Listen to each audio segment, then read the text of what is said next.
One of my subscribers named Andy tricked me when he sent me this position. I thought I knew exactly what I was getting myself into. I thought this was going to be a relatively straightforward problem because I've seen problems like this before and I thought I knew what the idea was. Before I say anything else, why don't you go ahead and pause and try to find the solution yourself? It's white to play and win. Black's pawns are going down the board in this direction. What do you think the winning moves are for white? All right, if you had a chance to look at that, so let me explain to you how I was tricked, okay? So when I first saw this problem, I thought that it was going to be relatively straightforward and that the idea was going to be something along the lines of this. Move my king to do just a waiting move. You'll notice that this knight is pinned and cannot move. You'll also notice the king is trapped because my knight is here, which means the only move for black is to push their pawn. And I thought after this happens, I can do something like knight here and then get a smothered checkmate. Okay, this is how I thought the puzzle was going to end, something like this. But you will notice there is a problem in my logic, and the problem is that right when I go here, I now open up the G2 square for black's king, and they can simply go here and escape. And now they're going to be winning the game. They're going to get a queen. Yeah, I can throw in some random checks, but it doesn't really matter. Eventually, these pawns are going to push forward, and they're going to win. So as I started to think about it more, I realized, wait a second, it's not so simple exactly how to do this. And there's only one winning move in this position. So congratulations if you found it. It's not that easy to find, but the winning move is rook to f1. It's the only winning move. And what's weird about this is you would think like, well, if I'm going to move my rook, couldn't I move it to any of these squares, right? Like what's the significance about f1? Well, let's keep going and we'll see in just a second.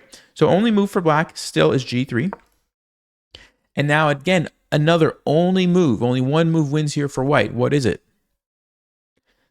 Knight to f5. Now, if they push the pawn, we already kind of showed you the idea here. You get the smothered checkmate. Cool. That's relatively straightforward.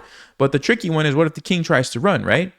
And now we can see why our rook needed to be on f1 because it's stopping the king from escaping. So all we have to do, knight to e3, check, attacks the king, and at the same time defends our rook, which, like I just mentioned, is blocking the king from coming out. Imagine if our rook was here or here, the king could simply escape, right? That's why, going back a couple of moves ago, you had to play rook to f1, okay? So great, we forced the king back in the corner, but we still have a problem. How do we finish the game from here? It's not over yet, right? What's the move for white? If you had a chance to think about that, the move is rook to c1. We just go back to c1. So we moved it to f1 so that we could keep the king trapped. And now we go back to c1. And again, I ask you the question, why is c1 the winning move and not d1 or e1? What's the significance? Don't they all do the same thing? If you had a chance to think about that, let me explain to you why this is the only winning move. And I think the way that I'll explain it is by showing you why something like rook d1 does not work. Then we'll come back and see why rook c1 is the only winning move. So we go rook d1. Okay, what's our idea? The knight is still pinned. The knight is stopping the king, which means black's only move is to go here. But wait, how do we proceed? What are we going to do? And the problem, guys, is if we make a random move, it's a stalemate. Remember, stalemate is when you're not in check, so it's not checkmate, but you don't have any moves, which is what black is in right now. They don't have any moves. You can't move your knight because it's pinned. None of the pawns can move. They're all stuck. And the king is trapped. So it's a stalemate, it's a tie game, it's draw. We don't want to draw, we're trying to win, right? That's the problem with the move like rook to d1. So the natural question is, but how does rook c1 change anything? You're still going to get the same position, g2, and we're back at square one, right? Wrong, because now we have an amazing move. Go ahead and pause if you haven't found it already. That's correct, knight to d1. This is a move that was not on my radar when I was looking at this puzzle. And this is the key move. What are we doing?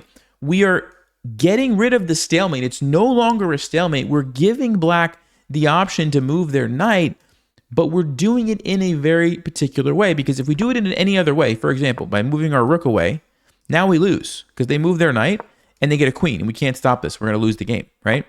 So when we go here, what's the difference? Now when the knight moves, do you see it? Knight f2 is checkmate.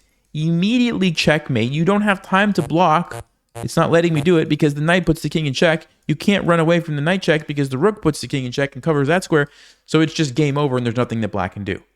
Also, you could go here attacking the rook, but guess what? It's still checkmate because you don't have time to take this because you're also in check with the knight. One of the cool things about double checks in chess, when you're attacked by two different pieces at the same time, is the only way to get out of a double check is to move your king off the square. That's the only way. But black can't go there because of the rook. And so it's just game over. Pretty incredible. Andy, you got me with this one. Thank you for sending it to me. I enjoyed this. I hope you guys enjoyed it too. Congratulations if you somehow found that. That's very, very challenging, I think.